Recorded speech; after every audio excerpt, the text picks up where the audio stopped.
Hola, geoexploradores, bienvenidos a nuestros miércoles de conferencias y pláticas. Hoy un poquito más tarde por cuestiones que se fueron de nuestras manos, pero estamos por acá.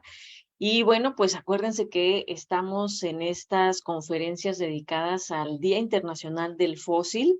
Ya estuvo con nosotros la doctora Catalina Gómez hablándonos de procesos de fosilización. Y bueno, hoy tenemos un invitadazo especial. Acuérdense que vamos a estar hablando de fósiles todos los miércoles de octubre en punto de las 18 horas. Hoy fue una excepción, pero bueno, acá andamos. Y los invitamos a los talleres sabatinos que tenemos en el mes de octubre. También están dedicados a los fósiles. El sábado pasado hicimos paleoarte con historia de un fósil. Hablamos de tafonomía, de cómo se van formando los fósiles en la corteza terrestre. Y bueno, este sábado vamos a hablar de quiero ser un paleontólogo. Vamos a investigar 4 yacimientos fósiles y vamos a averiguar lo que sucede como verdaderos paleontólogos. Así que pónganse su sombrero, tráiganse las brochitas y vamos a trabajar. Y el 21 de octubre vamos a hablar de fósiles extraordinarios, estos que están en estos yacimientos que se conocen como Largestaten. Y el 28 de octubre vamos a hablar de huellas fósiles y vamos a simular un yacimiento con huellas y vamos a ver qué información nos dan de los organismos del pasado. También queremos invitarlos a nuestra expedición paleontológica de este fin de semana, 14 y 15 de octubre. Nos vamos al campamento Cretácico y tenemos descuentos para los geoexploradores que se quieran animar a venirse este fin de semana. Vamos a la Reserva de la Biosfera Tehuacán-Cuicatlán y antes pasamos al Museo de la Evolución en Puebla. Ahí podemos recoger a los geoexploradores poblanos para que se vayan con nosotros a la aventura. Y bueno, vamos también a hacer un recorrido, montamos nuestro campamento, hacemos un recorrido nocturno para ver animalitos con hábitos nocturnos y nos vamos a visitar fósiles, yacimientos fósiles de hace 110 millones de años, con un montón, pero un montón de fósiles marinos, literalmente los vamos pisando de tan abundantes que son. Y vamos a ver huellas de dinosaurios carnívoros y de saurópodos. Así que no se lo pierdan, aparten ya sus lugares y pidan su descuento. También los esperamos en nuestras expediciones de noviembre, que tenemos dos. Estas nada más son de un solo día. Está la expedición de Edad de Hielo. El 18 de noviembre vamos a visitar 3 yacimientos con fósiles de la megafauna de la Edad de Hielo, el famosísimo Museo Paleontológico Quinametsin, el que está ahí en el nuevo aeropuerto. También nos vamos a Tocuila, en Texcoco, y terminamos en una estación del metro en donde hay un mamut, la estación de Talismán. Así que no se lo pierdan para hablar de estos organismos de la Edad de Hielo y quienes andaban por aquí en el Valle de México. Y al otro día nos vamos a la expedición Volcán Xitle, el 19 de noviembre, en donde vamos a explorar un volcán que está activo. Vamos al cráter, vemos ahí los materiales que salen de las erupciones volcánicas y vamos también a visitar los túneles de lava que la verdad están espectaculares y creo que la gente se enamora cuando ve estos túneles. Además está súper cerquita de la Ciudad de México, está en el sur de la Ciudad de México y les digo, es de un solo día.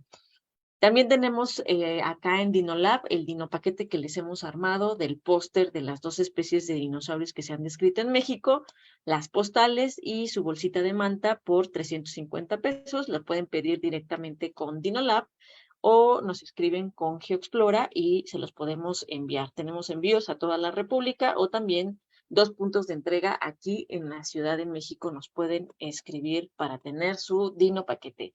Y bueno, el día de hoy tenemos esta conferencia, Células Fósiles, ¿qué nos pueden decir?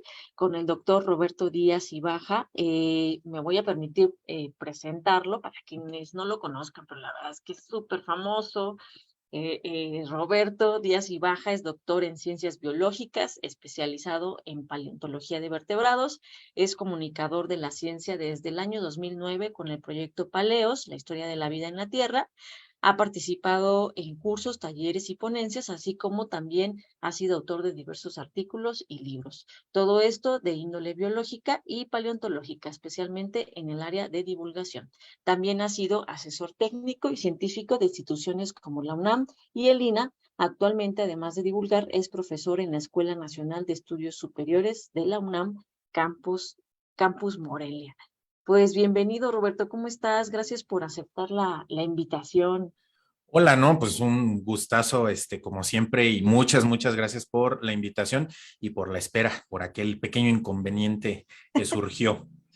No importa, nos desvelamos para los que se duermen temprano. Espero que lo que pasa es que los en vivos los hacemos a las 6 de la tarde porque luego Ajá. viene gente de Perú, de Colombia, que Oh, tienen ya. otros horarios. Entonces, pues espero que los que nos estén viendo en otros países no se desvelen tanto por habernos retrasado 2 horitas, pero miren, es paleos, o sea, se pueden desvelar. Así que aprovechen. Pues nada, Roberto, gracias por venir y el espacio es tuyo. Yo voy a estar aquí tras bambalinas por si algo ocurre, esperemos que no, pero pues Muy adelante. bien. Muchas gracias. Déjame proyectar la pantalla. Yo te voy diciendo si se ve. Ahí está, Y ahí ya la está. vemos. Pues bueno, pues muchísimas gracias por unirse a este en vivo y muchas gracias por la invitación. Y el día de hoy tengo el agrado de platicarles un poquito acerca de células fósiles y qué nos pueden decir estas estructuras. Y bueno, pues primero, pues hay que ver qué es pues un paleontólogo. Ciclo de conferencias que han organizado aquí en GeoExplora, pues básicamente trata de eso, de los paleontólogos y nuestra labor. Nosotros los paleontólogos somos todos aquellos científicos que estudiamos la vida del pasado a través de los restos fósiles. Los restos fósiles pueden ser extremadamente diversos.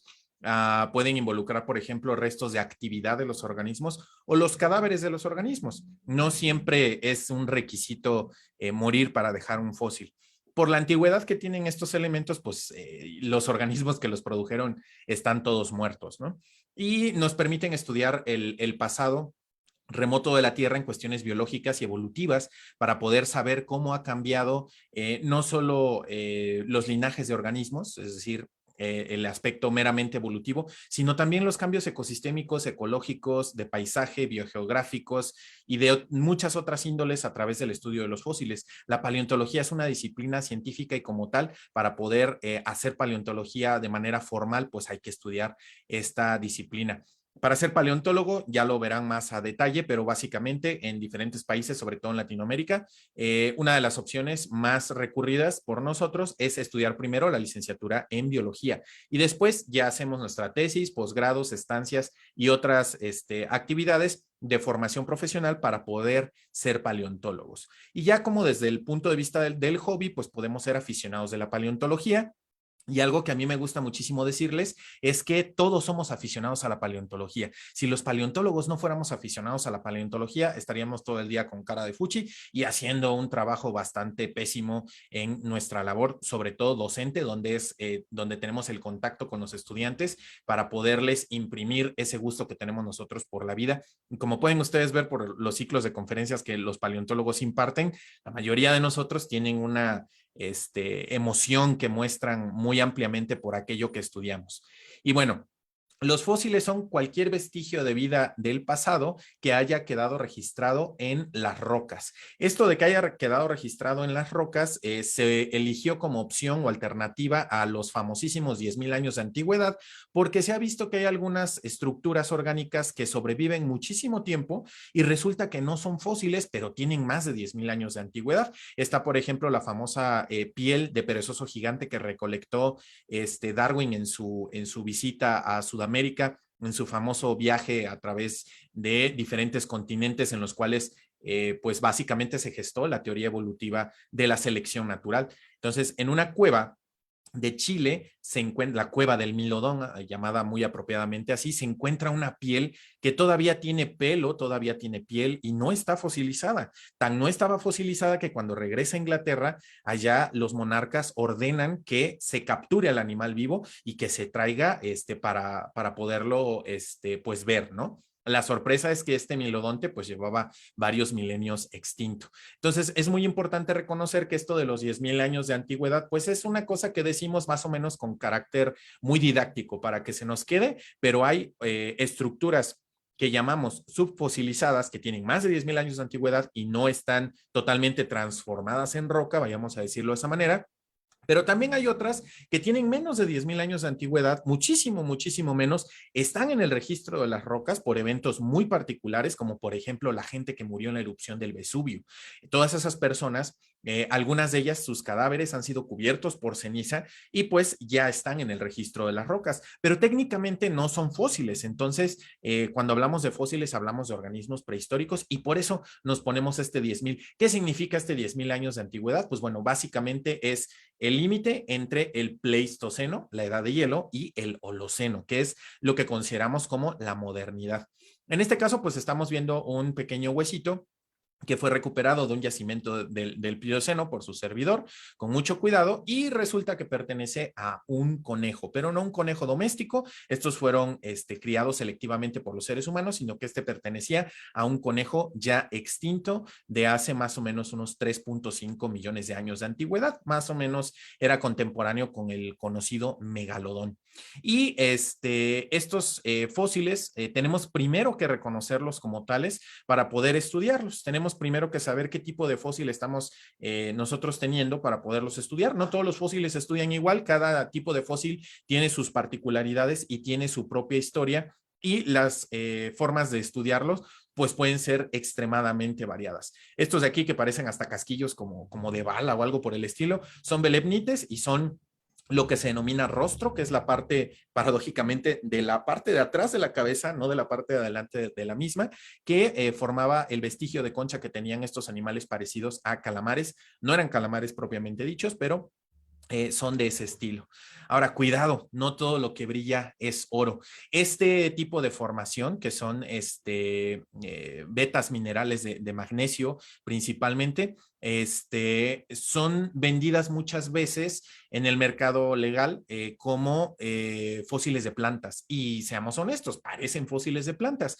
Todos en algún momento de la vida hemos visto esto con pocos conocimientos y hemos dicho, wow, es el fósil de una planta, pero resulta que estos son pseudofósiles. Son fósiles, digamos, falsos, porque no son evidencia de vida del pasado, es simplemente una infiltración mineral que tiene una forma muy curiosa, que tiene una forma muy compleja. Los minerales pueden llegar a ser muy complejos, incluso algunos de ellos pueden llegar hasta crecer y algunos muy raros, sobre todo los de los lodos, pueden llegar incluso hasta reproducirse e intercambiar materia y energía con sus alrededores.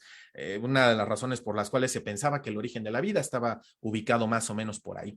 Ahora, ¿cómo se forma un fósil? Sin entrar en muchísimo detalle, existe una actividad muy común, sobre todo que utilizamos los paleontólogos para enseñarles a los peques, que es la formación de los moldes, donde nosotros intentamos hacer una especie de réplica de lo que ocurre realmente en la naturaleza de una manera muy simplificada para poder enseñar el proceso evolutivo. Y siempre que decimos el proceso evolutivo, nos imaginamos como que es uno, es único y siempre es el mismo, pero nada más alejado de la realidad. La verdad es que no hay un proceso de fosilización, hay un montón de procesos de fosilización y algunos de ellos ni siquiera son mutuamente excluyentes. Muchos de ellos pueden llegar a ser complementarios y pueden ocurrir uno al lado del otro. En el caso de los ejercicios con yeso y para hacer moldes y demás, pues básicamente estamos aprendiendo la formación de un tipo particular de fósil. Y como ya vieron en la programación que les acaba de presentar la doctora, pues bueno, van a tener ustedes la oportunidad de ver otros panoramas de diferentes tipos de fosilización. Entonces, pues para no entrar mucho en eso, yo voy a hablar de un tipo especial porque es el que nos atañe y el que nos importa en esto de las células fósiles, que es la permineralización. En muchos libros, sobre todo divulgativos, se medio malentiende la permineralización y se le confunde con una prima lejana llamada litificación o relleno de cavidades, porque se dice que la permineralización es la cubierta de minerales en los espacios huecos que tienen los fósiles. Así, por ejemplo, tenemos nosotros este Triceratops que está pues ya desvivido y tenemos los huesos, tenemos el esqueleto, ya que se descompone, bacterias, hongos, carroñeros y depredadores se encargarán de reducir este organismo a un esqueleto, muchas veces muy desintegrado. Luego los elementos nos jugarán unas cuantas malas pasadas más. Eso lo descubrirán más a detalle en la plática de tafonomía en el taller de tafonomía, que es el estudio del entierro y qué le pasa a los organismos en todo este conjunto de procesos. Y luego llegan a salvar los minerales en el caso de la permineralización. La permineralización no es el relleno de cavidades, esa es otra cosa diferente que se llama relleno de cavidades. Era un nombre tan sencillo y tan poco técnico que muchas veces se pasó por alto y este que era un concepto más o menos parecido se tomó como el ejemplo.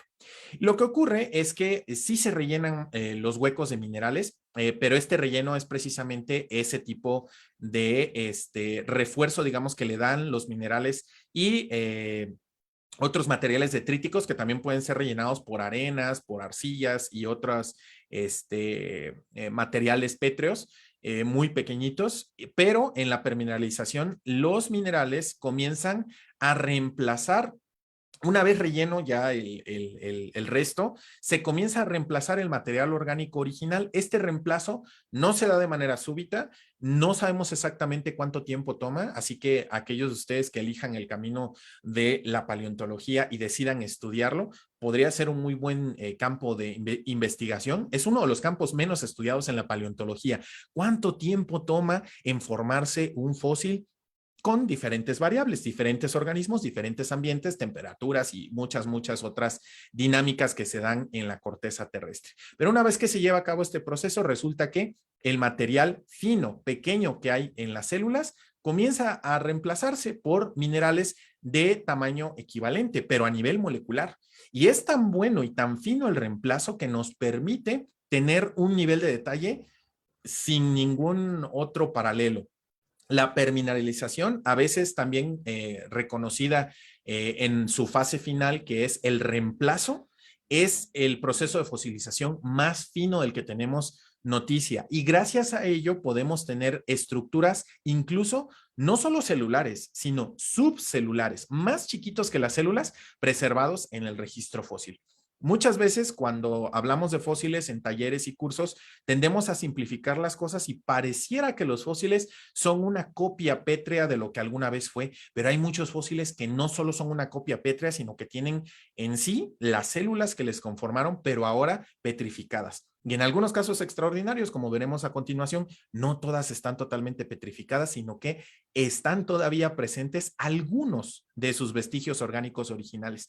En esta diapositiva vemos, por ejemplo, un corte histológico del tallo de una planta moderna, que lo vemos nosotros a microscopio óptico, y podemos apreciar aquí los diferentes elementos que componen pues la parte externa de esa planta, los tejidos conductores de nutrientes, los tejidos conductores de agua. Y podemos hacer lo mismo con plantas que datan desde el Silúrico, 400 y tantos millones de años. Imagínense una cantidad de tiempo astronómicamente enorme, y podemos estudiarles y poder averiguar, por ejemplo, cuándo surgen estos tejidos especializados vasculares que hacen que las plantas requieran cada vez una morfología, o que más bien puedan desarrollar morfologías cada vez más especializadas. Esta es una de las primeras plantas terrestres, que son las Cooksonia y las Rhinophytas, conocidas precisamente por nódulos preservados que mantuvieron pues las células preservadas y que se les estudia de esa manera. Entonces, esta de aquí, por ejemplo, es de un girasol y nos muestra una de las estructuras más complejas dentro de la conducción de sistemas vasculares de las plantas, donde vemos un xilema y un floema bastante segmentados. Y esta de acá, pues es una planta prehistórica muy antigua. Una disculpa por los sonidos ambientales, vivo cerca de una calle donde pasan muchos vehículos con poca decencia humana, pero bueno, ahí están. Este tipo de fosilización, la permineralización, tiene un nivel de detalle asombroso, es verdaderamente impresionante. Por ejemplo, aquí tenemos una pluma que si nosotros la vemos impresa en este tipo de roca, nos podría parecer eso, una impresión, una especie de fotocopia, una calca que no tiene vida, no tiene nada, pero no, resulta que está preservada en 3 dimensiones y tiene niveles de detalle de lo que alguna vez rellenó el interior de las plumas y que le da color al plumaje, que son los melanosomas, eumelanosomas, feomelanosomas y otras estructuras que hacen unos trucos visuales muy interesantes. Luego también tenemos que en el caso de un tipo muy particular de permineralización llamada fosfatización, en China hay un lugar que se llama Dushantuo que tiene estas células. Son microscópicas, tienen el tamaño de una célula, la morfología de una célula y se sabe que son fósiles por la composición química que presentan, y esto solamente se puede fosilizar en un ambiente anóxico, es decir, que en el fondo del lecho donde se formó este pequeño fósil era totalmente carente de oxígeno, pero había un montón de materia orgánica para precisamente tomar el fósforo de todos esos compuestos, principalmente proteínas y algunos ácidos nucleicos, y podemos tener cosas tan impresionantes como células en plena división celular. Algo que nosotros pensaríamos que solo podemos observar bajo un microscopio, pues bueno, también lo podemos observar pétreo fosilizado en un microscopio. Y de este lado, no les quiero arruinar la sorpresa, pero aquí podemos ver unos fósiles ya preparados, ya extraídos, donde químicamente se ha destruido a propósito toda la matriz mineral que rodeaba estas células, y estos son células de hueso. Son células de hueso, son osteocitos, y estos osteocitos son muy, pero muy especiales porque le pertenecen a animales que pensaríamos no nos dejaron osteocitos de ninguna manera preservados. Pero pasemos pues al meollo del asunto. ¿Qué nos dicen las células fósiles? Ya sabemos que la permineralización nos puede dar niveles de detalle hasta subcelulares. Ya sabemos que las células sí que se pueden fosilizar y sabemos que podemos tener células bastante peculiares en el registro fósil. ¿Pero qué nos dicen? Bueno, aquí les traigo algunas historias muy interesantes. Primero, tenemos de cuándo data la vida más antigua. Los biólogos podemos usar una estrategia llamada reloj molecular, pero lo que muchos biólogos no nos cuentan es que el reloj molecular no funciona solito, sino que necesita calibración. Así como cuando uno compra un reloj nuevecito y lo prende por primera vez, necesita otro reloj que nos dé la hora para poderlo calibrar. Pues bueno, básicamente de la misma manera, nosotros necesitamos fósiles para poder calibrar. Ya una vez que tenemos los fósiles y que se pueden utilizar algoritmos especiales, comparar las secuencias de ADN y nos pueden decir cuándo surgió tal o cual linaje o cuándo más bien divergieron esos linajes, o sea, cuándo compartieron un abuelito común inmediato, las bacterias, las arqueas, los eucariontes, como nosotros, las plantas, los hongos y los animales, pues bueno, se ha rastreado el origen de la vida. El problema de estos relojes moleculares es que nos dan una ventana de tiempo muy grande por sus limitaciones técnicas, pero en el caso de los fósiles, pues bueno, podemos acortar esa ventana y cada vez hacerla más chiquitita. Entonces, por ejemplo, estos son fósiles de una formación que está en Australia, que se llama Formación Pílbara, que es muy, pero muy polémica porque hay muchos científicos que dicen que estas de aquí no son células, que en realidad son pseudofósiles, como aquel que vimos de las infiltraciones de magnesio, pues hagan de cuenta lo mismo, pero más importante, porque entonces no estaríamos teniendo las primeras evidencias de vida. Estos datan de hace 3.465 millones de años y el reloj molecular nos dice que esta temporalidad es justamente la temporalidad en la cual está todavía la ventana en la cual surgió la vida sobre nuestro planeta. O al menos desde que fue la última vez que compartieron un ancestro común las bacterias, otros organismos microscópicos muy interesantes llamados arqueas, que tienen una forma súper especializada llamada eucariontes, que somos nosotros. Pero bueno, digamos que la formación pílbara es controversial. Usemos otro ejemplo. Pues bueno, aquí hay otros que se llaman estromatolitos. Los estromatolitos, hubo un tiempo en el que alguno que otro geólogo nos dijo que había estromatolitos de origen inorgánico y todavía sobrevive alguno que otro geólogo que piensa que hay estromatolitos de origen 100% inorgánico. Es un debate que está ahí bastante ceñido hasta el día de hoy. Sin embargo, hay otros estromatolitos como estos que estamos viendo por acá que son idénticos en morfología a los estromatolitos modernos, y los estromatolitos modernos resulta que son uno de los tipos de ecosistema más antiguos y complejos que hay. En la parte más superior del estromatolito tenemos unas bacterias fotosintéticas oxigénicas especiales llamadas cianobacterias, y en las capas inferiores del estromatolito tenemos otros fotosintéticos que no generan oxígeno y bacterias que fijan minerales a la la base de este ecosistema en condominio. Y esta base va creciendo y va empujando el condominio poco a poco hacia arriba, y así es como crecen los estromatolitos. Pues bueno, estudiando la composición fina de los estromatolitos, se ha podido determinar que los que sí estamos seguros tienen un origen 100% orgánico, producido por seres vivos, tienen al menos 3.490 millones de años de antigüedad. Y si ustedes ven en sus libros que la vida tiene evidencia fósil de 3.500 millones de años, es porque se suelen redondear estos 10 millones de años que nos faltan por aquí. Entonces, 3.500, 3.490 millones de años de antigüedad. También nos pueden decir estas células fósiles, por ejemplo, cuándo surgieron los primeros eucariontes. Los primeros eucariontes aparecen en el registro fósil como estas estructuras pequeñitas, que son estructuras precisamente celulares. Son saquitos que son muy parecidos a los saquitos que generan muchos. Estos son modernos, estos que están aquí a color son modernos, y estos que están aquí son 100% fósiles. Son muy parecidos a las testas de resistencia que generan ciertos tipos de amebas, que las generan para pasar los tiempos de adversidad, y una vez que se acaban, la ameba sale de esta testa y la abandona. No solo las amebas generan este tipo de como cáscaras de sobrevivencia, sino que hay muchos otros organismos microscópicos, pero todos ellos que las generan con este nivel de complejidad estructural, que tiene mucho ornamento, todos ellos son eucariontes. Y a nosotros los biólogos nos interesa mucho saber cuándo surgieron los eucariontes, porque nosotros, los seres humanos, plantas, hongos y otros microorganismos, somos eucariontes. Las bacterias no son eucariontes, ellos son los famosos procariontes. Pues resulta que estos, que se llaman acritarcos, que es un nombre técnico científico para decir básicamente sepa la bola, no sabemos qué tipo de eucarionte es. Pues bueno, tienen 3.200 millones de años de antigüedad, y cuando se utiliza el reloj molecular para saber cuándo surgieron los eucariontes, esta es una de las fechas que está más atrás en el tiempo, y nuevos estudios, sobre todo de este año, nos apuntan a que probablemente sea esta la temporalidad de origen de nuestro linaje y no los 1.200 millones de años que nos vienen manejando la mayoría de libros de texto. Así que las células fósiles nos pueden decir incluso cuándo surgió nuestro linaje, y nos pueden sugerir algunos cambios en esos libros de texto que pueden tomar lugar en los años que vengan.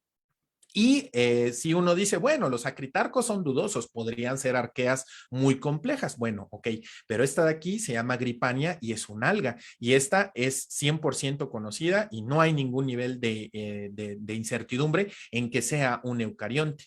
Y esta Gripania en particular tiene 1.800 millones de años de antigüedad.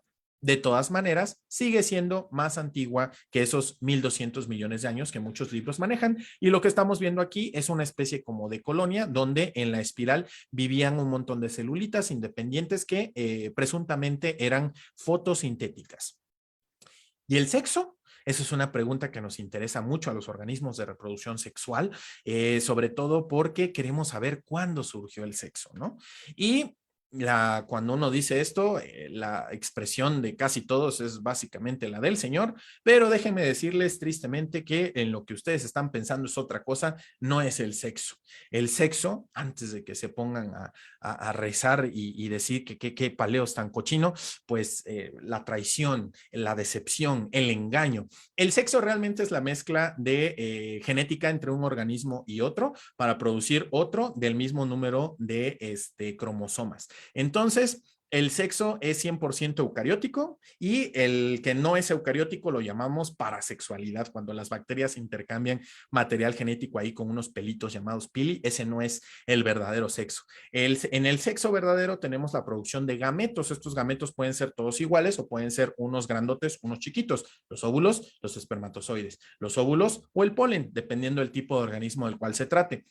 Aquí tenemos la primera estructura reproductora que genera gametos en un fósil. Y este es un fósil que es idéntico, de verdad, que parece como una pequeña mazorquita, que es de un alga roja. Aquí en esta parte de arriba están viendo el alga como es, y aquí un acercamiento con microscopio para ver sus estructuras reproductoras. Y estas están aquí idénticas en esta alga roja, esta rodofita del registro fósil, que nos está diciendo claramente que el sexo surgió hace 1.200 millones de años. Entonces, a partir de entonces tenemos registro pleno de la aparición de la sexualidad. Desde luego que la sexualidad es más vieja porque las algas rojas no son parientes nuestras y nosotros también tenemos sexo, los hongos también tienen sexo y hay muchos otros organismos que tienen sexo que divergimos de las algas rojas mucho más atrás en el tiempo que solo 1.200 millones de años, pero como evidencia sólida en el registro fósil, pues bueno, tenemos este como uno de los primeros casos. También podemos preguntarnos cosas tan importantes como ¿cuándo surgieron los animales? Pues bueno, aquí tenemos un fósil no controversial porque hay otro un poquito más viejo que este, pero que no todos los científicos reconocen como plenamente una esponja. Esta es una esponja como Bob, y las esponjas de este tipo, bastante estándar en su morfología, tienen un poro grandote que se llama atrioporo o solamente atrio y tienen en el interior perdón, el ósculo y en el interior tienen el atrio o atrioporo. Las esponjas tienen un montón de células flageladas que generan una corriente que toma agua junto con sus nutrientes del medio, la interna a su cuerpo y dentro de su cavidad, dentro de esta cavidad interna, absorben los nutrientes y luego expulsan el agua restante por estos ósculos en la parte dorsal.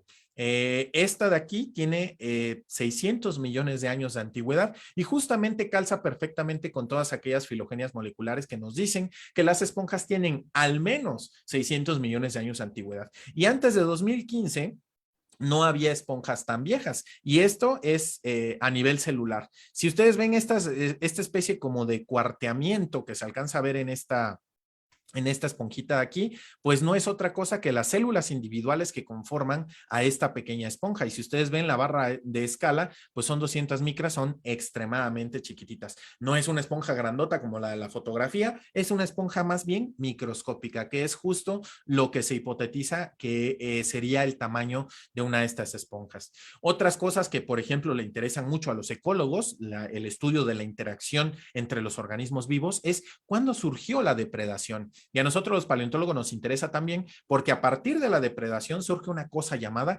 carrera armamentista, la eterna batalla entre las adaptaciones que presenta el depredador y las presas. El depredador para atrapar a las presas y las presas para escapar o defenderse de sus depredadores. Pues bueno, podemos rastrear el origen de estas con unos agujeritos que están en el cuerpo duro de algunos organismos que son producidos por una multitud de gusanos que tienen, gusanos y moluscos, porque también hay algunos caracoles que lo pueden hacer, que tienen en sus aparatos bucales estructuras especializadas que pueden taladrar la armadura de defensa de estos organismos y poder básicamente poner un popote y comérselos, ¿no? Y esto de aquí es Claudina, que es un organismo que vivió a finales del Ediacarano, antes del Fanerozoico, todavía en la era precámbrica, bueno, en la temporalidad precámbrica, porque precámbrico no es una nomenclatura oficial, y tenemos que tiene 550 millones de años, así que podemos rastrear la competencia y esta evolución entre el depredador y la presa hasta hacia los 550 millones de años. Y todavía nos podemos poner más raros gracias a las células preservadas en el registro fósil. Podemos encontrar espermatozoides gigantes de hasta 1 centímetro, imagínense, tremendo animalón. Pues bueno, antes de pensar en que lo tiene un elefante, una ballena, un animalote grandote, pues no. Esos espermatozoides gigantes están en estos crustáceos bivalvados, esto es parte de su armadura. Y esta armadura justamente genera un medio interno perfecto para la fosilización y algunos de ellos están tan bien fosilizados, este es fósil, el que está aquí a la derecha, también preservados a nivel celular que se pueden meter a aparatos especiales. Hay uno que se llama sincrotrón que genera un barrido muy amplio de rayos X que nos da unas resoluciones muy, muy chiquitas y ya con programas especializados en la computadora podemos, digamos, eliminar de manera digital el sedimento y quedarnos solamente los cuerpecillos porque tienen diferentes densidades que la roca que les rodea y podemos quitar partes y poder estudiarlas en 3 dimensiones de manera bien futurista, ¿no? De hecho, hasta en Parque Jurásico sale ahí con un guante digital acá bien fumado, pues hagan de cuenta esto, pero en la realidad y sin guantes, con un ratón de computadora. Pues estos espermatozoides les pertenecen a estos crustáceos de agua dulce de China de hace 99 millones de años y tienen el registro de los espermatozoides más grandes del registro fósil. Pero antes de que piensen en un chico cabezonón con un pescuezote y una colota, pues no, son en realidad espermatozoides en forma como de un espagueti muy, muy largo, espiralado. Estos espermatozoides gigantes tienen este tamaño y esta forma porque estos organismos, pues por sus armaduras les es un poquito complicado copular con las hembras y por eso tienen que tener espermatozoides así de grandotes. Pero, y seguramente lo estaban esperando, pues dinosaurios, ¿no? ¿Qué tan rápido crecían y cuánto vivían los dinosaurios? Hace mucho tiempo los paleontólogos, haciendo un símil con los cocodrilos y con las tortugas, pues bueno, que son los parientes más cercanos de los dinosaurios, sin contar a las aves, que son dinosaurios, pero que por aquel entonces o no se conocía o no se aceptaba del todo, pues se pensaba que los dinosaurios podían vivir cientos de años y como eran animales muy, muy grandotes, imagínense en un museo de principios del siglo XX ver un esqueleto ahí de Diplodocus o de Camarasaurus, pues la idea era que si una tortuga me la encuentro así de bebé chiquitita, de unos cuantos centímetros y alcanza un tamaño considerable en unos 50 años, pues imagínense cuánto tiempo tardó ese Diplodocus en crecer ese tamañote. Pues resulta que las células fósiles preservadas en el tejido óseo de estos organismos nos pueden dar esa respuesta. Aquí nosotros estamos viendo, perdón, el tío Paleo está medio orate para la tecnología. Ahí está. Estamos viendo diferentes células preservadas dentro del tejido óseo y estas células resulta que más o menos de manera análoga a como lo observamos en los anillos de los árboles, cuando la época de abundancia presuntamente relacionada a la estación de lluvia, donde hay una gran abundancia de recursos alimenticios, las células aprovechan esta gran bonanza para poder crecer. Y luego, en la época de secas o de estiaje, cuando las presas escasean y las plantas escasean, estos animales desaceleran su crecimiento. Las células que se desarrollan cuando ese crecimiento es desacelerado están más apelmazadas entre sí y parecen dejar una especie como de anillo, como de una especie de línea en los huesos.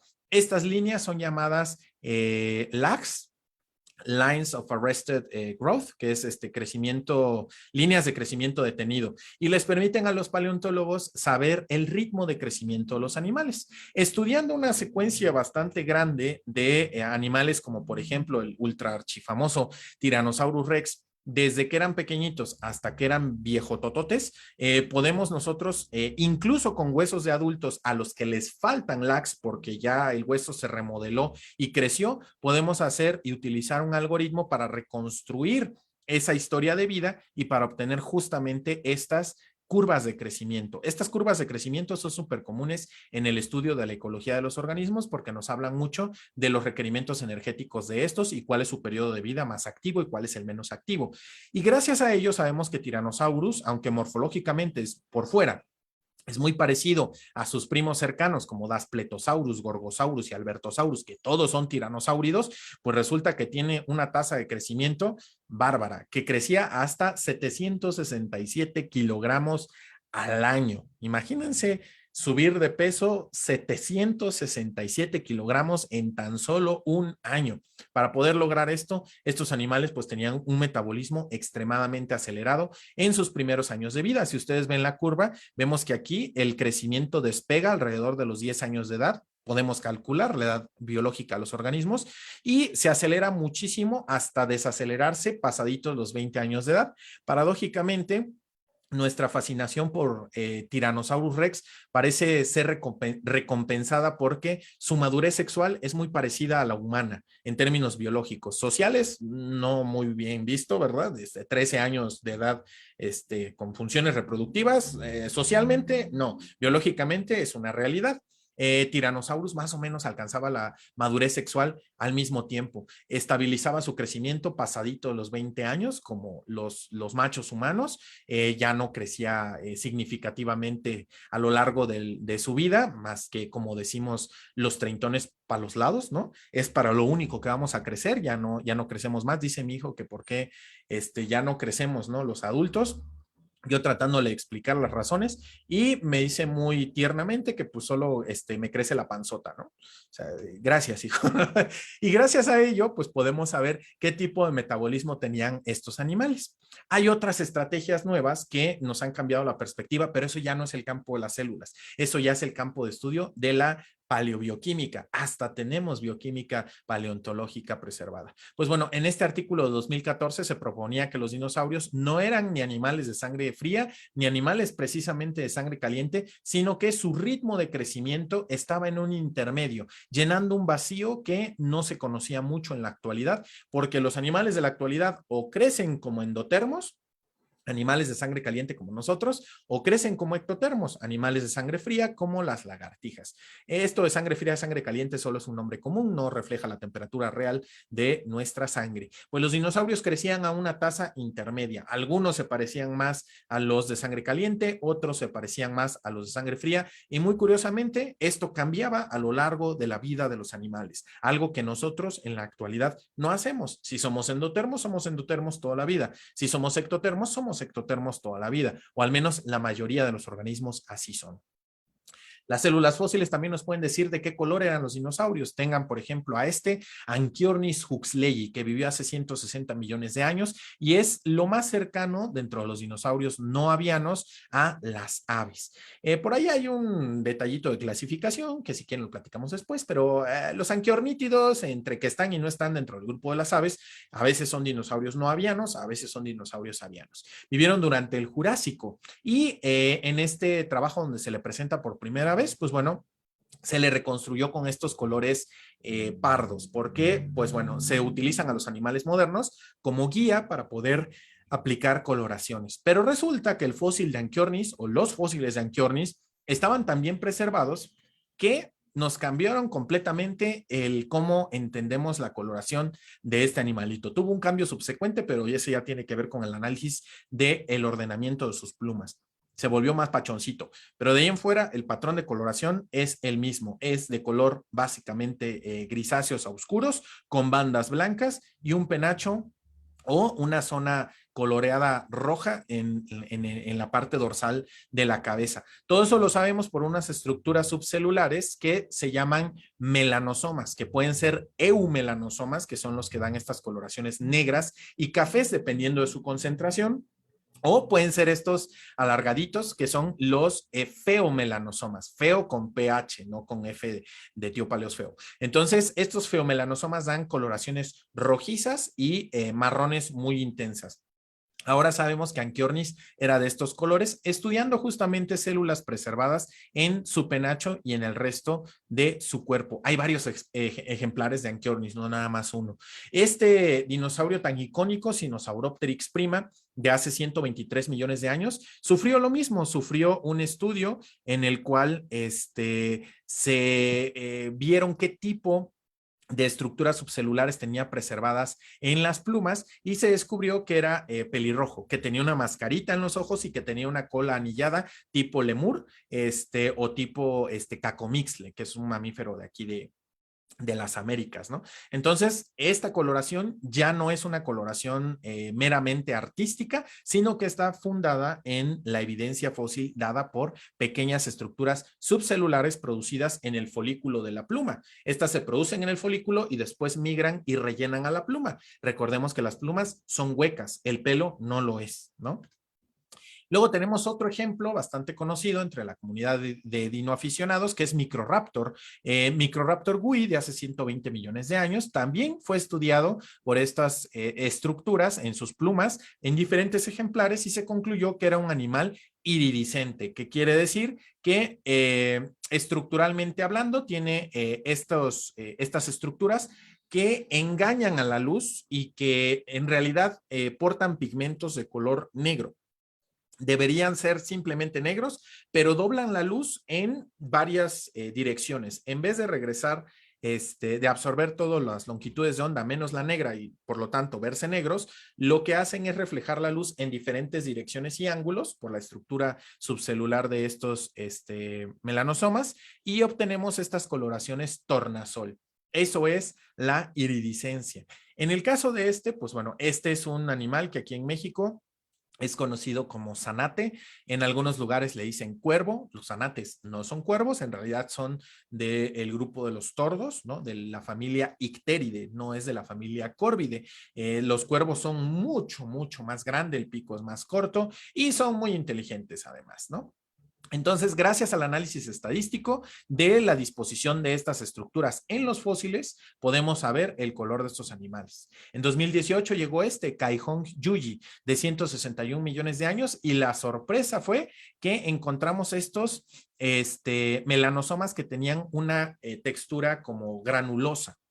Y cuando el paradigma en este entonces, en 2018, era que o eran feomelanosomas o eran como estos, feomelanosomas o estos eumelanosomas, o coloraciones negras o coloraciones rojizas o si mucho marrón, llega este animal y nos cambia de nuevo el paradigma. Primero nos lo cambió Microraptor y nos dijo también hay coloraciones estructurales presentes en el registro fósil. Esta coloración iridiscente tornasol es estructural más que pigmentaria. Y esta también es estructural, pero a diferencia del tornasol negro simple, este es un tornasol de colores. Aquí lo podemos ver, por ejemplo, en los colibríes. Estas estructuras granulosas son las que tienen los colibríes en esta estructura llamada gorguera, que utilizan con propósitos de despliegue sociosexual. Este es un colibrí con una gorguera muy arcoíris y pues bueno, hubo un dinosaurio hace 161 millones de años que también tenía una cabeza muy parecida a una gorguera. Y no se limita a dinosaurios chiquititos. Tenemos, por ejemplo, este que fue descubierto en una mina, Borealopelta marnicelli, de hace 106 millones de años, que es un anquilosaurio. Es un anquilosaurio del grupo de los que no tienen masas caudales en la colita. Y se supo la coloración porque está preservado en un nivel de detalle que conserva estas estructuras subcelulares en las escamas y en las estructuras córneas que están presentes en su piel. Gracias a ello sabemos que por el dorso era de un color rojizo a marrón muy intenso y en la parte de abajo era más o menos blanquecino. Esto fue una gran sorpresa porque este color resulta que es un color de camuflaje. Es una coloración que a estos animales les ayuda a pasar desapercibidos, o les ayudaba más bien a pasar desapercibidos en el paisaje. Y fue la sorpresa porque pensábamos que animales tan acorazados como estos, pues no necesitarían ocultarse de absolutamente nada. No habría ningún depredador lo suficientemente insano como para acercarse a uno de estos tanques vivientes. Pues resulta que estos tanquecitos vivientes, pues sí que se ocultaban de los depredadores y eso solo lo supimos hasta el 2017 con el estudio de Borealopelta y sus estructuras subcelulares. Pero hay cosas todavía más raras. Ya vimos espermatozoides gigantes, ya vimos coloraciones. ¿Qué cosa más rara puede haber? Pues células. Hay células, pero no fósiles, sino células de tejido orgánico original todavía preservadas en fósiles. Este es el trabajo que llevó a cabo la hoy doctora Mary Schweitzer, desde que era estudiante de licenciatura. Lo hizo en la licenciatura, lo hizo en la maestría, lo hizo en el doctorado. Era tan increíble su hallazgo de encontrar vasos sanguíneos, células óseas y eritrocitos, células rojas, las que transportan el oxígeno y el dióxido de carbono dentro de nuestra sangre, preservadas en fósiles de 68 y de 72 millones de años de antigüedad. Todo el mundo en la comunidad científica, por cuestiones que no tienen que ver mucho con la ciencia, le decían que eran falsas, que no era cierto, y ese discurso se replicó muchísimo en la comunidad de algunos aficionados. Sin embargo, el tiempo le dio la razón y se conocen no solo estas células, sino que algo todavía más sorprendente en estas células, fragmentos chiquititos de ADN de dinosaurio todavía preservado y proteínas. Pero antes de que se me emocionen y crean que esto se puede clonar, desgraciadamente son fragmentos pero muy chiquitos que apenas si son reactivos a proteínas especiales que se pegan cuando da la vuelta la hélice, la doble hélice, en una cadena de ADN y otros marcadores fluorescentes que se utilizaron solamente se pegan a las bases nitrogenadas y a la zona de unión entre los puentes de hidrógeno de los diferentes constituyentes de las bases de los ácidos nucleicos. Así que no tenemos secuencias grandes que leer y mucho menos tenemos genes ni nada por el estilo, pero con las proteínas sí. Tenemos al menos 2 proteínas que sí se pueden leer, que sí se leyeron, que aunque son cortas y están muy mal preservadas, la pequeña región legible pudo ser comparada con esa misma proteína, que es proteína de crecimiento óseo, en cocodrilos, en aves y mamíferos. Y si la historia es cierta, pues bueno, esta proteína de estos supuestos dinosaurios preservados tan exquisitamente, pues debería ser idéntica a la de las aves que se utilizaran en ese modelo. Y lo que pasó es que se esperaba que fuera idéntica a los mamíferos, porque muchos pensaron que era contaminación de la gente que trabajó con los restos, o sea, que era básicamente tejidos humanos. ¿Quién se desgarraría ahí dejando sangre en un T-Rex? Pues ni que fueran ritos T-Rex satánicos, ¿no? Pero bueno, la cosa es que venden galletas aquí afuera, ¿no es cierto? La cosa es que me distraen. Se descubrió que estas secuencias eran idénticas a las de las aves, lo cual era lo que predecía la ciencia si es que estas proteínas eran realmente de dinosaurio. Pues sí lo son y se han descubierto en el famosísimo Tyrannosaurus Rex y en Brachylophosaurus canadensis. Y estos hallazgos todavía fueron muy discutidos hasta el año 2020, en el que un grupo totalmente independiente, chino, en su tierra encontraron un fósil de Caudipteryx que tenía cartílago preservado y dentro del cartílago había células. Ya para ese entonces ya no era tan raro que hubiera células preservadas, pero estudiaron lo que había dentro de las células y encontraron las regiones nucleares de las células todavía con lo que parece ser cromatina. Y la cromatina está hecha de proteínas más ADN. Entonces, hay ADN preservado en otros dinosaurios que no son los que ha investigado la doctora Schweitzer. Entonces, no es una cuestión imaginaria, ni mucho menos, ni una falsificación, ni un engaño, ni mucho menos. Es lo que realmente se puede encontrar en el registro fósil. Ahora, hablar de por qué se preservaron, pues bueno, nos llevaría muchísimo tiempo porque realmente es un montón. Y se hicieron pruebas, ¿no? Se hicieron varias pruebas y aquí están los anticuerpos anti-ADN que solamente se pegan a ADN y aquí los vemos fluorescentes con la célula ósea de T-Rex, con la célula ósea de Brachylophosaurus canadensis y con el avestruz, que fue uno de los modelos que se utilizó.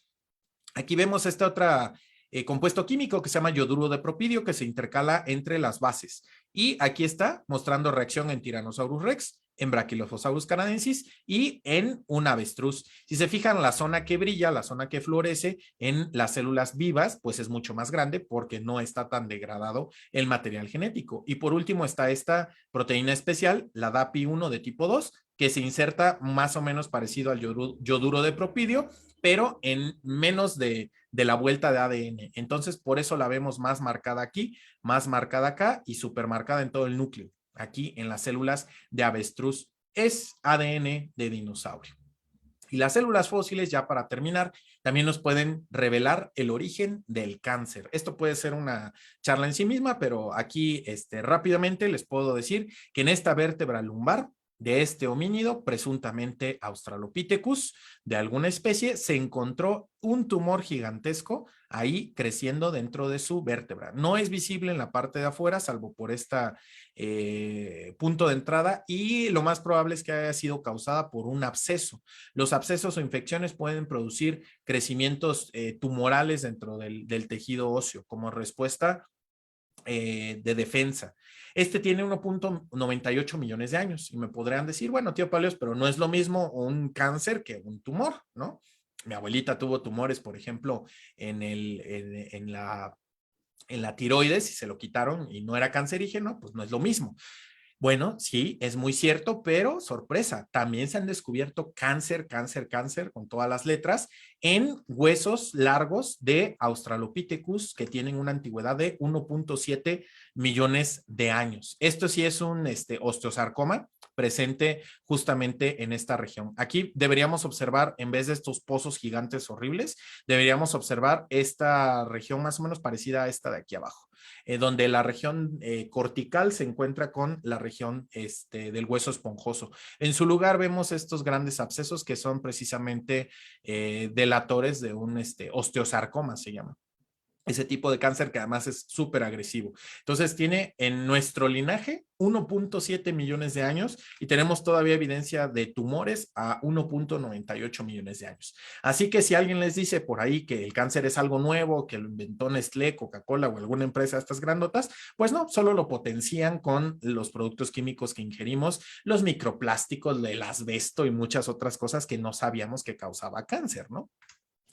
Pero resulta que también se conocen dinosaurios. En un dinosaurio del género Centrosaurus se publicó este trabajo en 2020, donde en su tibia hay una masa tumoral gigantesca que justamente es un osteosarcoma. Entonces, hasta los dinosaurios tenían cáncer y pues los dinosaurios no tenían asbesto en sus casas porque para empezar ni casa tenían, ¿no? Y este tiene 76 millones de años de antigüedad. Y hay gente que piensa que este es el cáncer más antiguo del mundo. Ternuritas, no es cierto, hay más viejos. Dentro de nuestro linaje, por ejemplo, el de los sinápsidos, tenemos que es un gorgonopsio. El de la reconstrucción de Julio Lacerda aquí es Inostrancevia, si no mal recuerdo. Y aquí vemos un tipo muy especial de cáncer que afecta únicamente a los dientes. Se llama odontoma. Algunos son benignos y otros son muy malignos. El odontoma genera una proliferación anormal de las células germinativas que fabrican dientes y entonces tenemos una proliferación muy grande de dientes.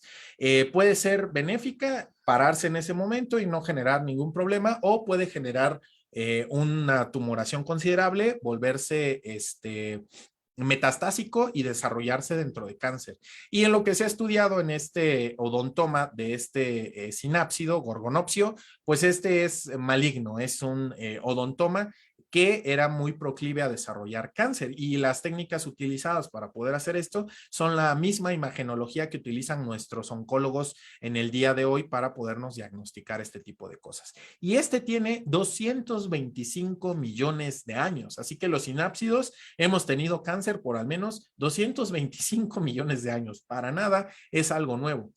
Y tenemos otro todavía un poquito más viejo, pero ya no está en nuestro linaje. Es otro osteosarcoma que está presente en un fémur de esta especie como de lagartija extraña con escudos medio raros aquí arriba. Pues es un abuelito de las tortugas, se llama Eunotosaurus y tiene alrededor de 240, si me equivoqué de género, una disculpa, pero es parte del linaje de las tortugas y es un poquito más viejo que el nuestro, tiene 240 millones de años y este es, hasta donde yo tengo entendido, el cáncer más viejo conocido en el registro fósil. Así que esta enfermedad nos acompaña, bueno, conjunto de patologías, porque no es una enfermedad, nos ha acompañado por 240 millones de años y desde luego que fue producida por las torres 5G que ponían estos cochinos eunotosaurios para acceder a Internet.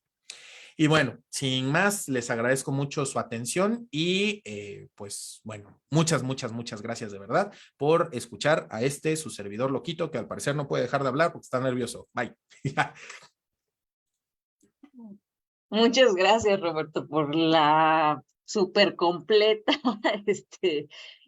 presentación de la permineralización. Yo creo que es uno de los procesos de fosilización que más información nos dan a los paleontólogos y que a Sí, veces no sabemos ni exprimirlo, de que no lo entendemos. Cuando yo doy la clase de procesos de fosilización, que me cuesta mucho trabajo, igual. creo que, digo, es como de los procesos más interesantes, pero del que menos entendemos. Justo la pregunta de mis estudiantes casi siempre es, ¿y cuánto tiempo tarda en que se vaya rellenando esto, o reemplazando esto por minerales? Y el reemplazo es uno a uno, ¿y cómo funciona? O sea, creo que alguna vez un profe de paleo lo comparó con el proceso de cuando pones un tejido en resina, Ajá.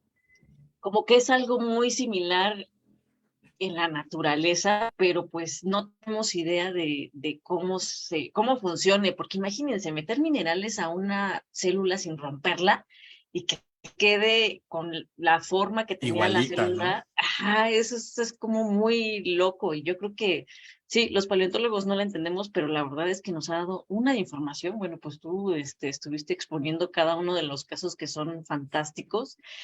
A mí siempre me vuela la cabeza las plantas en que están las estomas, o sea, Sí, los estomas completitos, ahí, ¿no? que tú dices, ¿es en serio? Y son fósiles de hace 600, no sé, tantos millones de años que tú dices, wow, ¿no? Qué maravilla. Pero justo, creo que no se entiende. Y hay poca gente trabajando sobre estos procesos de fosilización, ¿no? Sí, muy, muy poquita. Es asombroso. Yo cuando empecé aquí en Paleo, dije, esto ya, pues la fosilización es lo primero, ¿no? O sea, no hay fosilización, no hay fósiles. Debe tener un montón de estudios, a cual plop, ¿no? Como Condorito. No hay. O sea, hay muy poquitos ensayos y ya después fui entendiendo por qué. Es muy complicado conseguir. Imagínate que te financien un estudio en un laboratorio grandotote donde vas a tener muestras por 20 años. ¿Quién va a pagar eso, no? Es una de las quejas más grandes que luego se hacen de parte de a la academia, ¿no? Que tenemos una ciencia muy express, que si no puedes montar un experimento de unos Claro. meses, difícilmente se lleva a cabo. Y ese es uno de los grandes males de la ciencia moderna, ¿no? Nos importa mucho la productividad, y no puedes justificarle al patrón que necesitas un laboratorio gigantote y que vas a tener ahí cosas en caldo y en lodo por 30 años y las vas a revisar en 30 años, porque te va a decir el patrón, y en 30 años ya te jubilaste, ¿qué me garantiza que sigas aquí? O que no se destruya por un terremoto, un incendio, qué sé yo, ¿no? Entonces se Claro. vuelve muy complicado. Y la otra es que para poder estudiar este tipo de cosas se necesitan aparatos especiales, ¿no? Tomógrafos, los famosos sincrotrones, y entonces eso cuesta. Y la paleontología es una ciencia que le cuesta trabajo conseguir, nos cuesta trabajo conseguir este financiamiento, porque no es tan políticamente agradable para los financiadores, ¿no? Si tú les dices, voy a curar el cáncer, es más fácil que te den dinero. Tú les dices, voy a solucionar el problema del cambio climático, es más fácil que Claro. te den dinero. Pero si tú les dices, yo quiero saber a los cuántos años ponía huevos un tiranosaurio Rex, bueno, a lo mejor si es tiranosaurio Igual y Rex sí son te lo dan, dinosaurios ¿no? si te sueltan lana. Ujú. Invéntate un sinápsido rancio aquí del pérmico todo que nadie conozca y pues ya valió, ¿no? O sea, ya es muy difícil que te financien ese tipo de cosas, pero podemos encontrar pues datos muy, muy, muy interesantes, ¿no? Sí, la verdad es que sí, creo que es de los procesos de fosilización más interesantes que hay y que sí nos arrojan un montón de información que a veces ni sabemos procesar como paleontólogos. Te voy leyendo acá los comentarios que ya nos ponen los geoexploradores.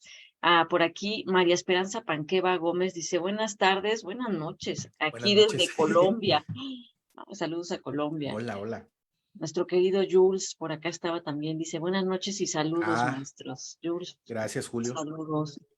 Denis Omar Miranda Dereche dice, saludos, hola, saludos desde Perú. Saludos también Hola, saludotes a Perú a Perú, y su megaballena recientemente descubierta, a la la Perucetus, ¿no? Perucetus. Ajá. Milagros RC Pérez dice, sí, yo me desvelo lo que sea, así lo que te decía que Muchas tenemos otros gracias. exploradores en otras usos horarios. Por aquí, Eika Dinotime dice, saludos, ansioso por escuchar esta ponencia. Gracias, Eika. Espero te hayas quedado. Si no hay Sí, tabla. sí, pone sus preguntas. Cisneros, Muy Cisneros bien. Axel, hola, buenas noches, buenas noches. Guillermo Vega Valdera, saludos cordiales desde Santiago Mihuatlán, Puebla. Muy bien. Pues, muchos saludotes. Mario López Mesones dice, extraordinaria conferencia y muy didáctica. Saludos desde Perú. Felicitaciones a GeoExplora por esta proyección Gracias, gracias. internacional. No, saludos. Nos ve mucha gente de Perú, fíjate. Sí, Curioso. si no hay tabla. Clay, los fósiles son arte, sí, para que vean, no es tan Sí, fácil que se forme esos, un esos fósil cortes con minerales se ven preciosísimos, artísticos. muy Por acá, artísticos. Gerardo Carbó Chanona, no sé si te suena, No, paleontólogo no del sé quién es sur. ese amigo. No es cierto. Saludos. Así me va a desconocer cuando quiera cooperar con. Ándale, sí, quién sabe quién es. Saludos al buen Roberto, muy buena charla. No se podía esperar Gracias. menos de uno de los mejores divulgadores Ay, que hay en Hispanoamérica, mucho, ¿cierto? una papa. Así pues, muchas Ezequiel y gracias. Catl dice, dijeron sexo y puso un monito con su manita así de, ¡oh, santo por Dios! Sí, hasta con los universitarios me pasa. Yo, miren chicos, vamos a Así ver de, el origen del sexo, y ¿no? todos, ¿sí están Ya, listos? ya tienen 22, ¿no? Alejandro Parham dice, saludos, Master, Ah, gran hola. charla como siempre. Muchas gracias. Eka Colega Dino paleoartista. Time, así. Está haciendo una ponencia muy interesante. Pregunta, ¿cuál es el registro más antiguo de células cancerígenas? Ahí está. Sí, lo Con respondiste después. Eunotosaurus, 240 millones de años. Hasta donde sé. Si por ahí hay un dato nuevo o algo que se me haya ido en la literatura, se lo dejan en los comentarios, se agradece muchísimo. Ok. Ezequiel Ejecatl dice, ¿cuándo van a hablar de paleoarte? Estaría genial. Hemos tenido pláticas de paleoarte. Sí, Claro que sí. Alejandro Parham dice, los treintones crecemos, pero para los lados. Y para también los los lados. cuarentones. Ahí voy, ahí voy. Ya casi llego al cuarto piso. Carlos, a ver, ay, me salté. Ay, perdón, porque se vinieron un montón de comentarios. Comentarios, sí. Ay, ay, ay. Perdón, que yo estaba Ah, por pues fue acá. Carlos McCready. Francisco dice, aquí estoy por mi primo, el paleontólogo Jorge Carrillo Briceño. Ah, pues saludos a el Pues colega. muchos saludos al colega. Maclay dice, qué belleza de colores. Cuando estabas presentando las coloraciones de algunos dinosaurios, Sí, ella hizo, o él hizo el comentario. hay unos casos donde ya no tenemos que imaginar, ¿no? Y eso es hermoso porque yo me acuerdo que cuando yo iba en la carrera nos decían, todos son imaginarios, ¿no? Ustedes pónganle el color que quieran. Y pues sí, eso era cierto en ese entonces. Pero mira, ya cada vez hay más luz sobre cómo se veían algunos de los organismos del pasado, que ciertamente está más ido hacia los dinos, ¿no? Sí, Evidentemente que ahí está el dinero para investigar, pero bueno. sí, porque sí Esta, hay serpientes, hay tortugas, mosasaurios y un plesiosaurio con estudios de este ictiosaurios tipo. también creo, Ah, sí, y sí es cierto, recientemente un ictiosaurio. Entonces sí hay, pero sí están muy abandonaditos porque el dinero lo consiguen más fácil si dices que es un dinosaurio. efectivamente. Por acá, Eika Dinotime dice, y así como las células pueden ayudar a estudiar el crecimiento, pueden ayudar igual a averiguar si hubo desórdenes de crecimiento. Eso ya entraría dentro de la paleopatología. Es una disciplina científica completa y que se lleva mucho de la mano con la medicina veterinaria, porque pues justamente de ahí viene todo eso.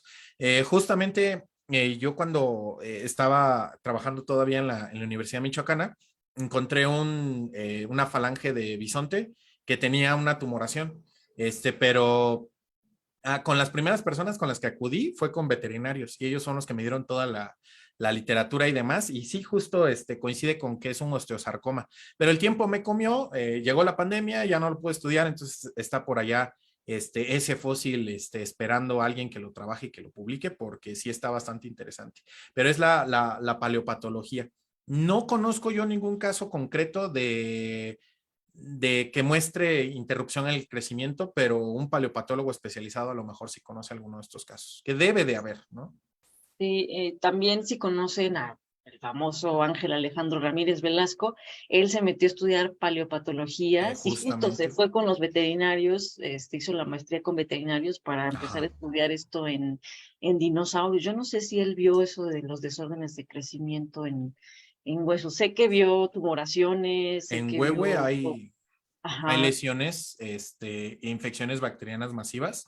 Recuerdo hasta costillas fusionadas a vértebras, ujú, de tan fuerte que fue la infección. sí, sí, sí. Pero no me acuerdo si reporta el desórdenes de Desórdenes. crecimiento, pero No, pues, se ni yo. pueden echar un clavado ahí en Tesiunam, pueden encontrar la tesis de Ángel Alejandro Ramírez Velasco. Por acá dice Ezequiel Ejecatl, ¿cómo es posible que se puedan conservar y en dónde se han encontrado? Esto lo puso cuando estabas con la diapositiva de los restos de T-Rex, creo que son de la Ajá. doctora esta, De Schweitzer. ajá, que eran como ligamentos y todo esto, ¿no? Sí, justo se le cuestionó muchísimo eso, ¿no?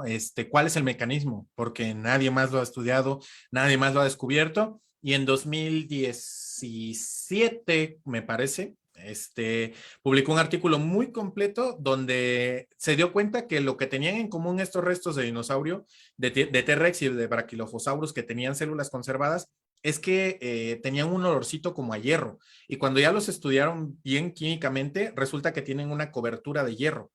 Y el mecanismo que proponen ellos, porque es todo un equipo de trabajo, pero liderado por ella, es que el hierro funciona como una especie de capa aceptora de electrones, porque al final del día el hierro es muy aceptador de electrones que son eh, los radicales. Los radicales libres son los que se encargan de destruir la mayoría de las moléculas, no por enzimas, no por acción enzimática, que eso se da en la degradación natural dentro de una célula, sino por interacción con el ambiente. Pero resulta que este hierro se come todos los radicales libres, o sea, funciona como si fuera una especie de escudo natural y la concentración de hierro era tan grande en la superficie de los huesos, sobre todo los huesos grandes de dinosaurio, que formó una especie como de escudo y ahí es donde caían todos los radicales libres y no llegaban al interior de los huesos. Lo poquito que llegó, pues sí destruyó, ¿no? Pero en la mayor parte de los huesos no llegó a penetrar hasta la parte interna. Y las únicas zonas con presencia de células y de tejidos de este tipo es justamente hasta dentro de la parte medular de estos huesos. Entonces, si no hubiera existido este hierro, lo más probable es que como cualquier No otro se hubiera fósil, preservado. no se hubiera preservado y tendrías ahí muy bonito permineralizado dónde estuvieron las celulitas y pudiste haber hecho qué edad tenía, a qué ritmo crecía, qué edad biológica tenía, todo eso, pero no las células, los vasos sanguíneos, las proteínas y menos el ADN, ¿no? Entonces parece que el hierro sirve una función de protección muy importante en este proceso. Pero entonces solamente es como un caso de preservación como muy Súper raro. extraordinaria, ¿no? Y en el caso del dinosaurio de China que mencioné, decían que el cartílago genera un ambiente súper alcalino que no permite la entrada de radicales libres y por eso sobreviven las células dentro de tejido cartilaginoso. Y los autores instan a los paleontólogos a que cuando encuentren cartílago, lo estudien con técnicas microscópicas porque seguramente hay elementos celulares preservados que se están omitiendo porque no saben dónde buscar. ¡Wow! ¡Qué locura! Les digo que entendemos poco de esto y se ha Sí. estudiado, pero es una locura. Por aquí, José Estive Lindo dice, sí que es viejo el cáncer. Sí, Sí. realmente, mucho. Ezequiel Ejecatl dice, ¿qué otras enfermedades son tan antiguas como el cáncer? Ah,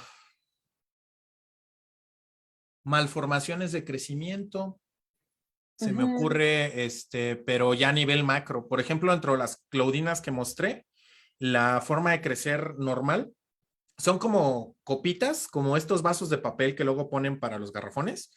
Son así, un vasito sobre otro y cada vasito es un nuevo habitáculo del animal.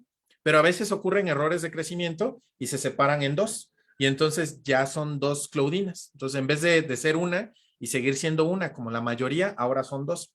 Y esto es una anomalía del desarrollo, pero que les es benéfica porque en realidad no afecta al animal y potencia sus habilidades reproductivas y se fija. Y de hecho, si nosotros vemos otros organismos coloniales, la inmensa mayoría, salvo los briozoos, que a esos les encanta hacerlo todo matemático perfecto, la mayoría crecen muchas veces por fisiones accidentales dentro de la colonia. Entonces, ese sería como uno de los más antiguos conocidos. Tiene como 545 millones de años de antigüedad, más o menos. Nada más. Es un Wow. montón. Sí, no, qué barbaridad. Ezequiel Ejecatl dice, se rifó. Sí, sí, se rifó en su presentación. Por acá, Jorge Eliezer Villamizar Díaz dice, tío Paleo, se le extrañaba. Mira, te extrañaba. Gracias. Andaba súper Luego nada más ocupado. escuchan tu voz. Sí, Extrañan sí. verte en pantalla. Ah, qué gustos tan raros, pero sí. Joel López Domínguez dice, de lujo la información. Hills Yu dice, qué chida toda la información. Osvaldo Cortés, excelente Gracias. presentación, doctor, muy atrapante. Gracias, Maclay gracias. dice, wow, impresionante lo del cáncer en dinosaurios. Sí, es impresionante. Sabía que se iba a María, vender. sí, María Esperanza Panqueva Gómez dice, interesante charla, muchísimas gracias. Sonia Valdarrajo dice, muchas gracias. ¿Desde qué otras carreras se pueden se puede especializar en paleontología aparte de la biología? Desde geología, pero los colegas geólogos tienen una visión de los fósiles un poquito más utilitaria. Yo siempre les digo, eso no es malo. De hecho, eso da más trabajo. Hay más campo laboral. Ellos ven los fósiles más como herramientas para entender el pasado de la historia geológica del planeta. No tanto les interesa como la evolución de los organismos, la variación individual, qué comían, a quién se comían. Eso lo hacemos más bien los biólogos, ¿no? Que tenemos más formación ecológica. Siempre hay rara avis en todos los campos y siempre va a haber algún biólogo que se volvió todo un bioestratígrafo y siempre va a haber geólogos que se vuelvan muy paleobiólogos, ¿no? De todo hay, pero se puede entrar desde la geología. Y una tercera opción es estudiar directamente la carrera en las universidades que la ofrecen, que en México son dos y las dos son privadas, ¿no? Y en América Latina solo recuerdo Argentina con universidades para ser paleontólogo. Pero tú checas el plan de estudios y es muy parecido al de los biólogos, solo le echan más geología, ¿no?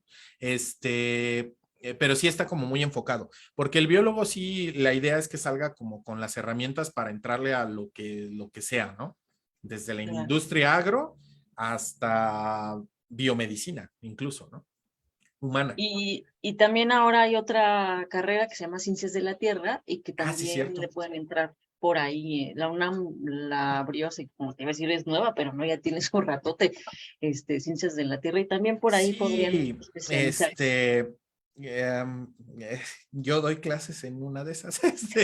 Justamente. Estoy bien, sope. Es que ya como es muy, muy relacionado, se llama geociencias. Ah, ok. Aquí en la ENES Morelia está especializada hacia ciencias espaciales, manejo de peligros, y la parte como más geológica. Todavía no tiene un área de desarrollo paleo, pero sí se puede también por ahí, ¿no? Y en ese caso, pues yo sería el corresponsable de guiar, por ejemplo, una tesis de paleontología dentro de esta carrera. Se llama geociencias.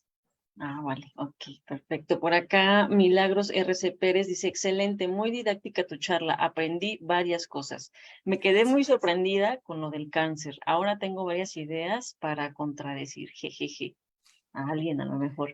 Esa es la Heals idea. You dice, gracias, Doc, por ser tan claro. Eres un excelente explicador. Híjole, ya Gracias. la competencia del explicador, ya son ligas mayores.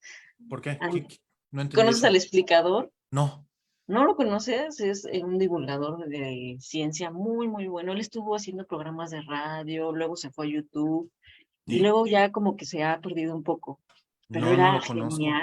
era genial. Ahí luego te paso links de sus, empezó con la radio y entonces, entrevistaba y Ajá. sabía un montón sobre biología, física, matemáticas, Pues todo péguenme un un coscorrón porque geniecillo, no lo conozco. un explicador por acá. Enrique Ganem Corbera, Ajá, dice. Ah, ok. Enrique No lo Ganem. conozco. No lo conozco. No, pues No, pues escúchalo, con más razón para es escucharlo. buenísimo. Gracias, gracias. Andrés Miguel dice, excelente plática. Joel López Domínguez dice, mira, no sabía que tenía canal de YouTube hasta que mi hijo de 10 años me dijo, te siguen muchos niños en YouTube, Sí, ¿cierto? sí, luego me los encuentro.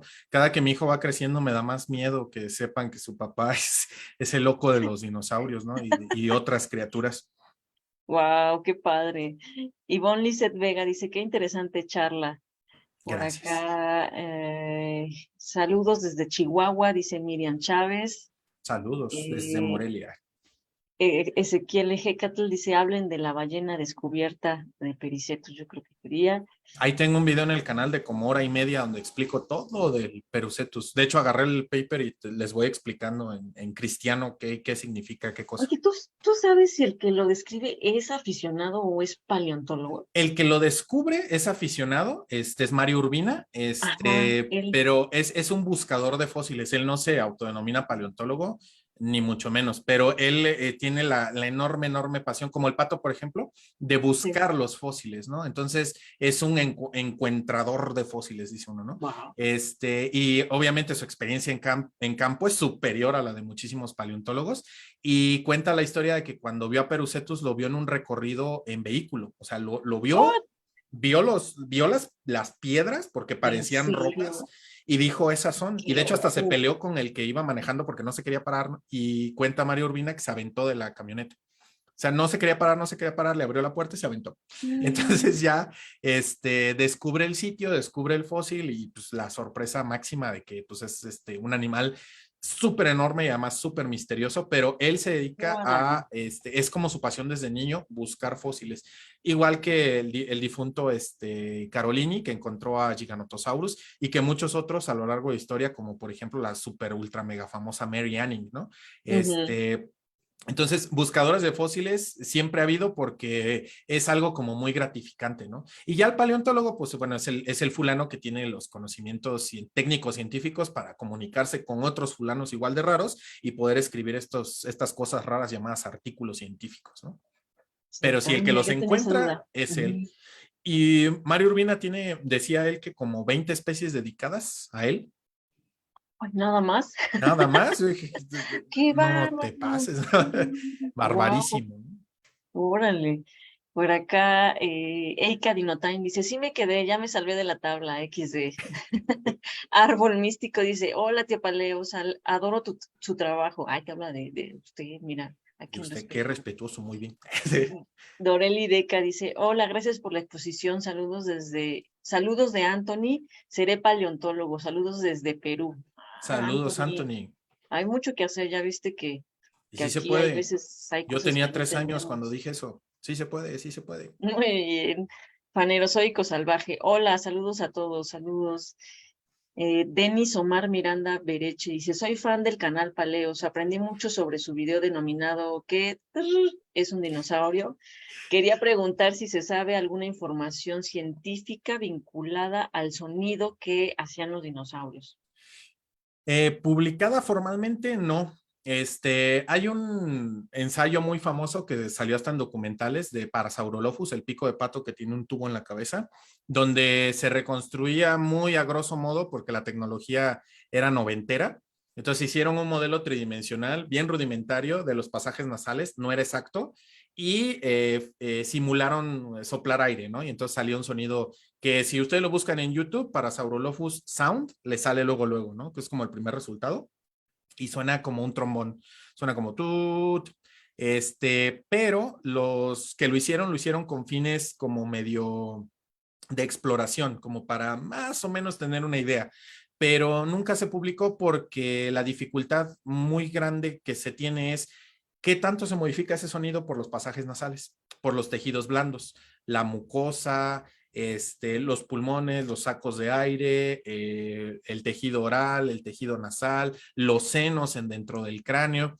No se sabe, entonces pues no tenemos ni la más remota idea y tal vez se pueda hacer algo medianamente pro, ahora que tenemos los escaneos con tomógrafo que nos pueden dar la anatomía súper fina, que podemos simular distintos tipos de tejido, o sea, eso se presta muy bien para una tesis, por ejemplo, de posgrado, ¿no? Hacer varios de estos tipos y ver las capacidades sonoras de los dinosaurios, pero siempre teniendo en cuenta que eso no significa que hayan sonado exactamente igual, porque como no tenemos la parte blanda, ¿qué tal que tenían, por ejemplo, sacos nasales, ¿no? Ujú. Referenciota. Entonces, si tenían sacos nasales o algo de carne que nada más no dejó registro fósil, pues a lo mejor el Era sonido se otro sonido. alteraba, ¿no? Entonces, es lo más cerca que hemos estado de saber cómo sonaban, ¿no? Aunque por acá el doctor Flower Stein dice, llegué al final, pero dejen el video para verlo al rato de nuevo, con todas las preguntas del final, porfa. Sí, el video se queda en Facebook, pero nosotros lo descargamos y lo subimos al canal de YouTube, precisamente porque se pierde ahí en Sí. toda la bola de cosas que metemos en Facebook, y para rescatar todas las pláticas las hemos llevado al canal de YouTube, ahí la van Ah, a poder súper. ver. Por acá Sonia Valdarrago dice, ¿se sabe cuáles son los insectos más antiguos? Justamente en la diapositiva donde presento la permineralización, hay un corte de una plantita moderna, la de una rinial o cuxionial y luego estas plantas primitivas. En ese mismo lugar, en el Rinichert, hay unas mandibulitas de un presunto insecto porque la morfología es muy parecida. Y ese sería uno de los registros más antiguos. Hay quienes dicen que no es precisamente un insecto, sino un hexápodo, o sea, todavía un poquito más primitivo, pero relacionado mucho a los insectos. Y ese sería el registro más viejo conocido y justamente viene del mismo sitio, que por cierto era un manantial hidrotermal. O sea, estaba así tipo Yellowstone, los azufres, ¿no? Mm, Y al lado, toda la precipitación mineral conservaba las plantas y conservó este conjunto de mandibulitas. wow, esa localidad es una maravilla. Sí. ¿Qué está en Escocia, Riña? En Escocia, ajá. Eika Dinotime dice, y así como se han registrado coloraciones en dinosaurios, ¿hay registros de otros organismos?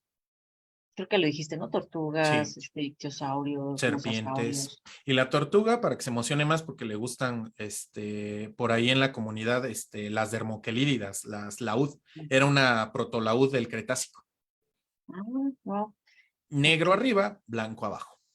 Ese es lo que se dedujo. perfecto. Miriam Chávez dice, qué interesante conferencia. ¿Cómo se hace la toma de muestra para esos estudios de cáncer? Se corta. En la mayoría se corta y en otros casos ya se hace con tomógrafo, pero casi siempre se pide el corte porque el corte da una mejor resolución. Corte físico, o sea, literal un cortador de roca, que es una sierra que tiene un chorrito de agua constante para que resbale, cortas Ujú. y vuelves a cortar hasta tener secciones lo suficientemente finas como para que se pueda observar.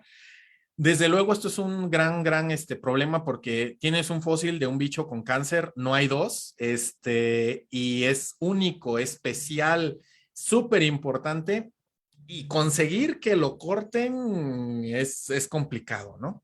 El primer paleontólogo que agarró y cortó como si se tratara de la sección de salchichonería de un supermercado fue Jack Horner. Él fue el primero que, como tenía su museo privado, dijo, me vale, son mis Tengo. tiranosaurios, y los empezó a cortar. Y entonces jaló a científicos para que lo estudiaran y ahí se formó, por ejemplo, Hendrix, que es Hendrickson, perdón, que es uno de los paleontólogos de dinosaurios más importantes del mundo. Philip Bell también, la misma doctora Schweitzer. Entonces, él fue como el pionero en decir, miren, están muy bonitos, se ven muy bonitos en un museo, pero si no le sacamos todo el jugo, no sirven. Y entonces agarró y zoom, zoom, zoom, y a cortar, ¿no? Entonces, se cortan, tal Sí, cual. tal cual. Pero bueno, pues quedan las laminitas, o Sí, sea, sí se guardan, ¿no? No crean que, sí, ah, sí, ya lo sí. vi, ya lo tiré, ¿no?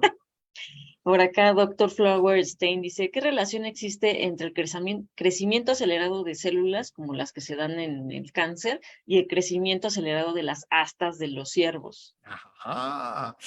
Las astas de los venados, ya me está comiendo ahí, me está spoilereando mis temas. Las astas de los venados, dicen los investigadores que lo descubrieron, investigaron cuáles son los genes responsables del crecimiento, porque es el hueso que más rápido crece. Mucha gente no tiene en cuenta que las astas de los venados son hueso y que este hueso no solo se tira después de que acaba la época reproductiva, sino que crece rapidísimo y tiene la tasa de crecimiento ósea más grande de cualquier vertebrado conocido. Oh, La cuestión es que quisieron saber qué genes guiaban este crecimiento tan rápido. La sorpresa fue que eran genes relacionados a tumorigénesis y cáncer.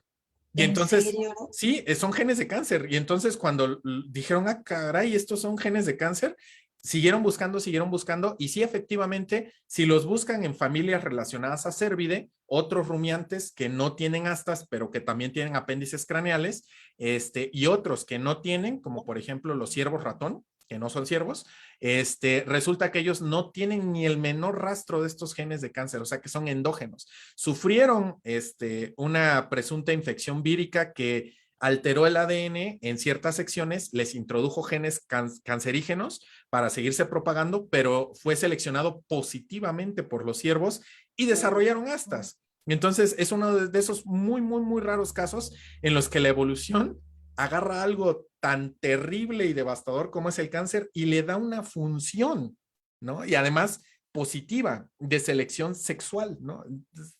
¡Qué ¿No? locura! Sí, Y por eso el crecimiento cáncer. es tan rápido Sí, y no es igual que el crecimiento en otras partes de otros huesos, pues. sí. Qué loco. y tiene regiones controladas y tiene expresión únicamente en las gémulas de los frontales donde surgen las astas. No aparece en ningún otro lado del cráneo ni en ninguna otra región. Y cuando otros virus, como por ejemplo el papiloma, infectan a los venados, alteran esa función normal de su cáncer armamentístico y les arruinan las astas, crecen sin ninguna Ah, forma. pobres, Entonces, no se incluso los tienen reproducen. que sacrificar porque ya es un crecimiento que hasta se va Mm. hacia su cara y es medio feo, pero el normal que tienen son genes cancerígenos reutilizados. Wow, qué loco. Por acá, Los Van Flores dice, a propósito, en el caso del ejemplar Borealopelta encontrado en la mina canadiense, mencionó que se descubrió que por su pigmentación rojiza se mimetizaba con su entorno. Más bien ¿Cree por la poder, diferencia. cree poder mencionar en base a la evidencia pertinente cómo era el bioma en donde vivía este espécimen? Como siempre decimos los biólogos, hacen falta estudios, pero afortunadamente Borrealiopelta tenía contenidos estomacales. Y entonces la poquita reconstrucción paleoambiental del ambiente que, valga la redundancia, que hay, viene de su panza. O sea, ¿qué fue lo último que comió? Y resulta que comió una enorme cantidad de lechos, una cantidad más o menos limitada de cicadofitas, cícadas y sus parientes. Tiene algunos restos de venetitales también, que se parecen a las cícadas, pero no tienen nada que ver.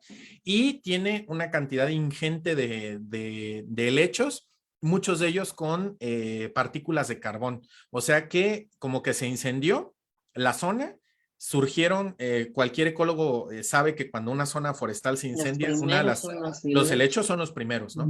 En repoblar, en el parte de este proceso que es este,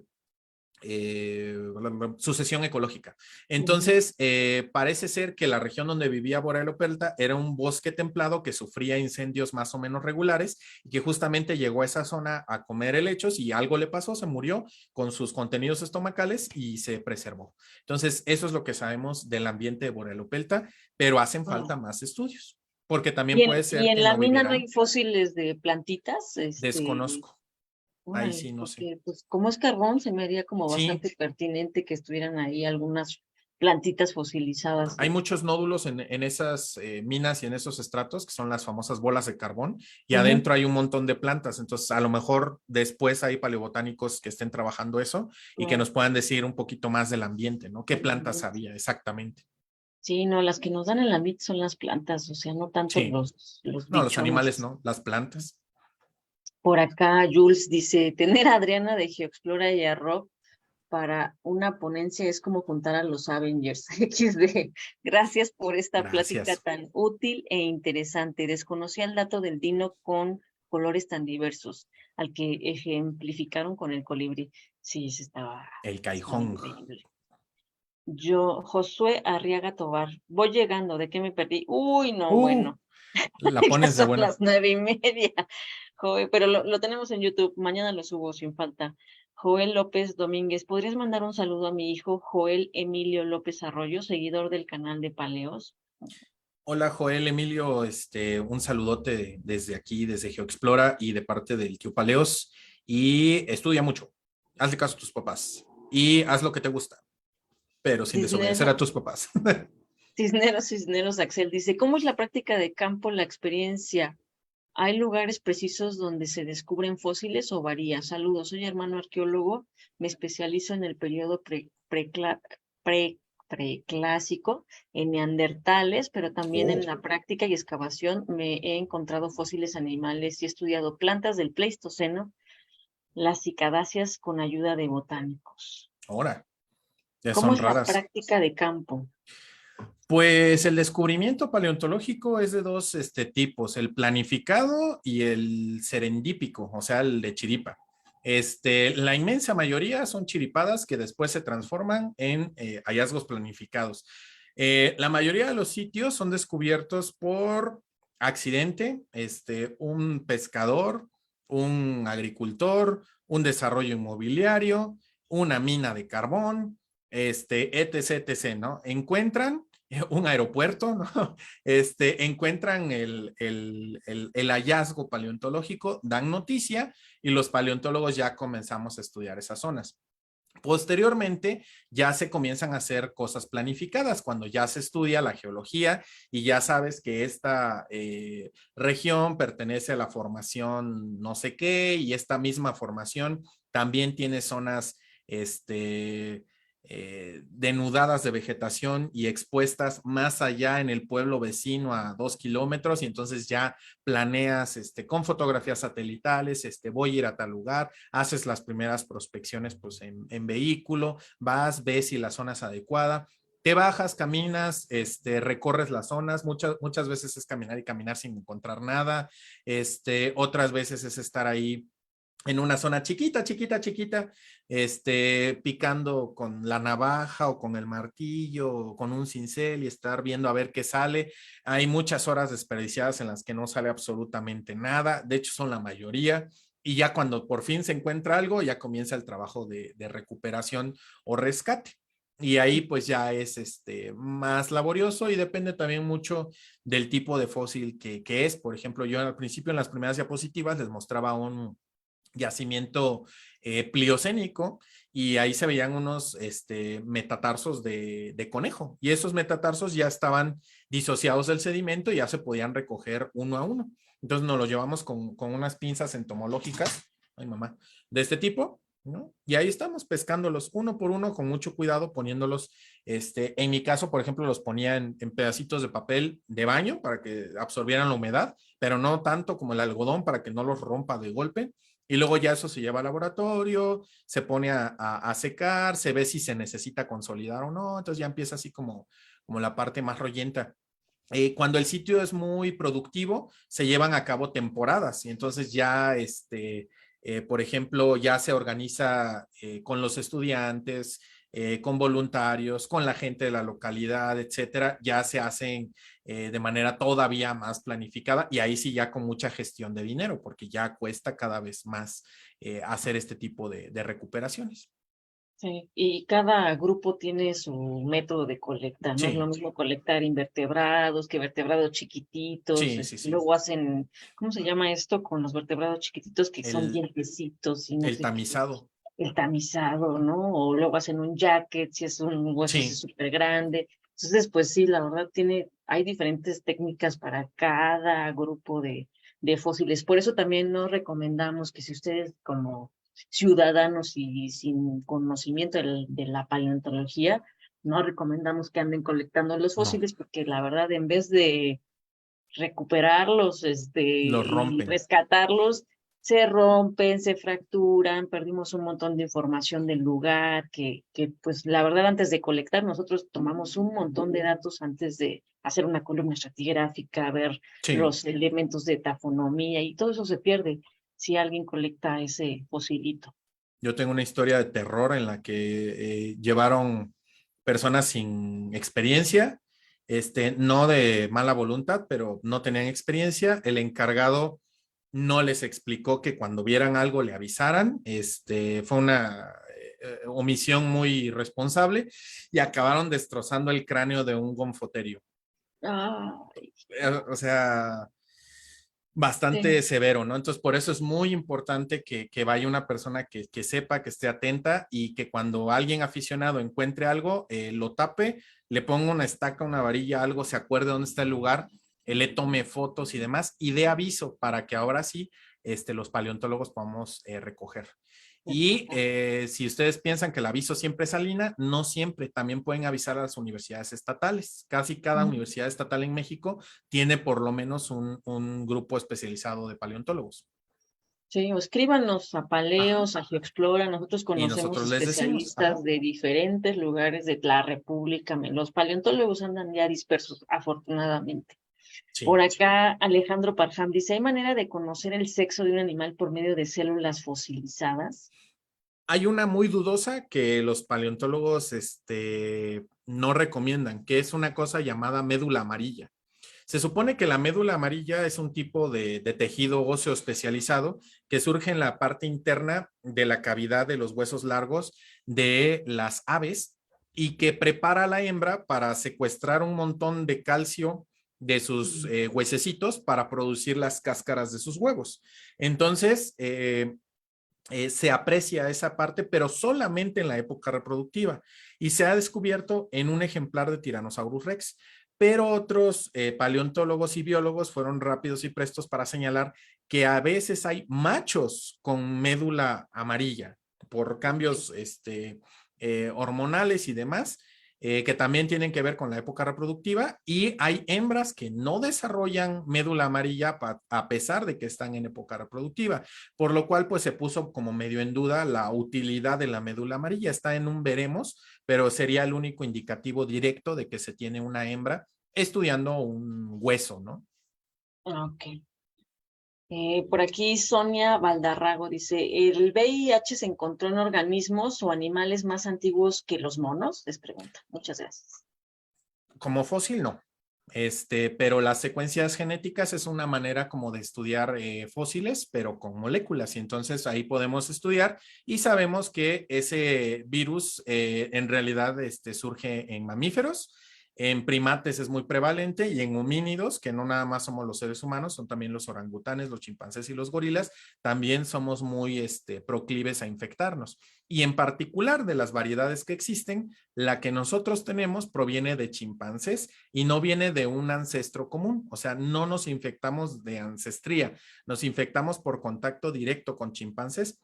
Las hipótesis varían mucho de que si fue un cazador cortando carne de chimpancé de manera ilegal ahí en las selvas Hasta hay africanas. películas que empiezan así. Ajá, así como que, ay, se corta, ¿no? Y ya, y se vuelven Mm, zombies, ¿no? Pero en este caso, pues está basado en una historia de la vida real que podría tener que ver con chimpancés y la transferencia de VIH hacia los humanos. Hoy, pues ya es una infección endógena para los seres humanos, pero afortunadamente ya pasamos la época de la pandemia de VIH y ya hay métodos que aseguran, por ejemplo, que nunca se desarrolle el SIDA, que ya es el síndrome, la parte que se manifiesta en la enfermedad. Se puede ser portador de VIH toda la vida y jamás desarrollar el síndrome de inmunodeficiencia humana adquirida. claro. Y existen los retrovirales y ya hay todo Ahí hay una, vacuna, por cierto. cierto, vacuna Ujú, preventiva. claro. Por aquí, Maximiliano Ávila, ¿se pueden encontrar fósiles en minas de fluorita y manganeso? No sé. Yo sí tengo un ejemplo de musquis. Héctor Porras nos Héctor Porras, enseñó ajá. unos bivalvos, eran conchitas de bivalvos en Florita, y creo que los están estudiando. Ese sí Pero no sí, la sí sabía. puede haber, sí, Yo sí sí hay. puede haber. Miren, por acá Jorge Eliezer Villamizar Díaz. Yo recuerdo que tío Palios dice que traer a la vida animales extintos es súper difícil. Así hayamos encontrado ADN extinto. Por eso nos llevan prometiendo mamuts desde inicios de los 90. Jaja, saludos. Sí, Un abrazo. yo estuve ahí en 1999. Empezó la propaganda de que ya iban a clonar el mamut. Ya estamos en 2023 y todos los años sin falta, o son los estadounidenses, o son los rusos, o son los chinos. Los chinos son los más nuevos en Mm, la propaganda, pero son estos tres que obviamente tienen intenciones propagandísticas de ver quién es la superpotencia del mundo. claro. Ya Como van a llegar a la clonarlo, ya luna van a ahora. clonarlo, ¿no? Y pues no. Por acá, Carlos Francisco, ya es la última para Roberto. ¿Qué géneros has descrito o cuáles son los más destacados que describiste? Nuevos, nada. Como trabajó con Pleistoceno, ya casi todo en el Pleistoceno está muy, pero muy, pero muy, pero muy conocido. Y como no trabajé en zonas ecológicamente raras, como por ejemplo cenotes o cuevas, ¿no? Trabajé en un ambiente fluvial aledaño a una zona lacustre. Entonces, es así como el gran plato, pero de lo que ya sabemos que hay, ¿no? Huevito con chorizo y puras cosas como comunes, ¿no? ¿Qué he encontrado? Uf, mamut, mastodonte, gonfoterio, caballos, Bisonte. tres especies, bisontes, gigantes, no tan gigantes, ¿no? Venados, berrendos, lobos, dientes de sable, osos de cara corta, águila dorada, un montón de ratones, una cantidad ridículamente absurda de ratones, Sigmodon, Neotoma, por ahí algún otro que se me olvida, conejos, he encontrado tortugas a lo loco, bagres, charales, Wow. guppies, ranas, ajolotes, aquí en Michoacán les dicen achoques, lleva a decir achoque, ajolotes, ¿qué otra cosa? Plantas también, fracinus, no sé cómo se dice, perdón, es que la paleobotánica no es lo mío, fraxinus o fracinus, como se diga, equisetum, ¿cómo se llaman los sauces llorones? Salix, ¿no? Hojitas de Ah, salix, Alex. Ujú. y tortuga gigante, pliocénica, gonfoterio, y un dinosaurio por accidente en una colección científica, o sea, y ese ya no fue en campo, ¿no? O sea, Nada sí, más sí he manoseado un montón de bichos, de ¿no? Pero bichos. de escrito nuevo, nada, ¿no? Muy bien, pues ya aquí por último Jorge Elías Sánchez dice saludos a todos, un tema muy interesante, los felicito. Pues sí, muchísimas gracias Roberto por habernos dado esta máster de permineralización y con ejemplos que reuniste de un montón de lados. Ya, pura La verdad locura. estuvo, está muy padre reunir toda esa información porque sí, de repente sí lo ves así como que hay un nuevo artículo con esta cosa de la permineralización y la información que nos da, pero aquí nos pusiste concentrado todo, la verdad estuvo padrísimo. Muchas gracias por aceptar la invitación. No hay de qué, al contrario, ya Y saben. bueno, pues síganlo en su canal, da tus redes, Roberto. Pues me encuentran como Palaeos, Palaeos, Palaeos, se escribe Palaeos, se pronuncia Paleos. Estoy principalmente en Facebook y YouTube, un poquito ¿Mm? en TikTok, una embarradita Ah, no chiquita te he visto en en Instagram. TikTok. No he tenido tiempo, he andado muy Bueno, ocupado con aquello que te conté. Es que me voy a cambiar ok. de casa. Entonces, es un lío gigantesco porque tengo familia. Y si estuviera yo solo, pues me llevo nada más lo que está Sí. atrás de mí y adiós, ¿no? Pero no. Eso te iba a decir, tus rocas y tus fósiles y Sí, adiós. una maletita y vámonos, ¿no? Pero no, hay dos criaturas que dependen de mí y mi esposa, entonces es como todo un show. Este, y no he tenido tiempo, pero en TikTok también tenemos ahí información. Son videos cortitos, menos de un minuto de duración. Es en una sentada que estén por ahí, en el baño, yo creo que los ven todos, ¿no? Son pocos, pero ahí están. Órale. Y un poquito en Instagram, donde lo principal son fósiles así como muy extravagantes. Ok, ¿y sigues en Patreon? Y en Patreon, por si quieren apoyar el proyecto. En Patreon hay cosas nuevas como videos exclusivos. Hay un curso de paleontología de vertebrados grandotototototote. Ya estamos por fin con dinosaurios. Empezamos con amniotas. Nos ha tomado una eternidad llegar a dinosaurios. Es el video número 23 y apenas Wow. empezamos. Vamos a seguir con aves y luego con mamíferos. Y luego vamos a regresarnos para ver peces, ¿no?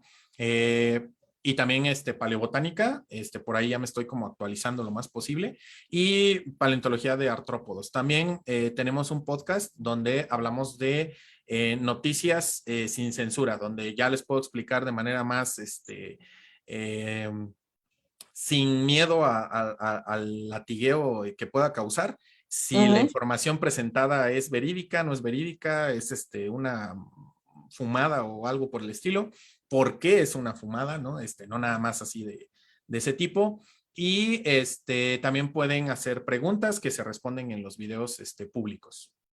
Ah, perfecto. Bueno, pues miren, ahí tiene toda una selección del trabajo de Roberto. Yo no sé cómo le hace. Y en la noche Ni tiene yo. su carrito de hot dogs también por ahí. O sea, Casi. qué También hay bárbaro. una tienda aquí. Muy bien, pues bueno, síganlo.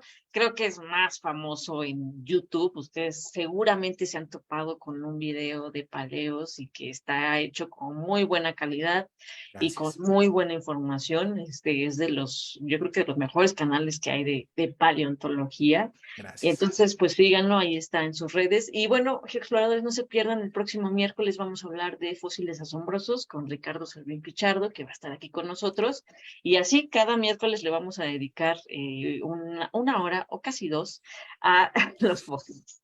Muchas gracias, Roberto, y pues espero que nos visites pronto cuando quieras. Este es tu espacio también, para pues venirnos a hablarnos de estas maravillas. Yo nunca digo que no. Entonces, ahí estamos. Perfecto, geoexploradores. Nos vemos el miércoles y aparten sus lugares para la expedición este fin de semana. Apoyen este proyecto de Geoexplora, que la verdad de eso sobrevivimos, de las expediciones y los talleres, y por eso seguimos haciendo estas actividades con ustedes. Entonces, si quieren ir Ah, a ya. la Reserva de la Biosfera Tehuacán-Cuicatlán, aparten sus lugares, todavía pueden, y pues nos vemos pronto. Gracias.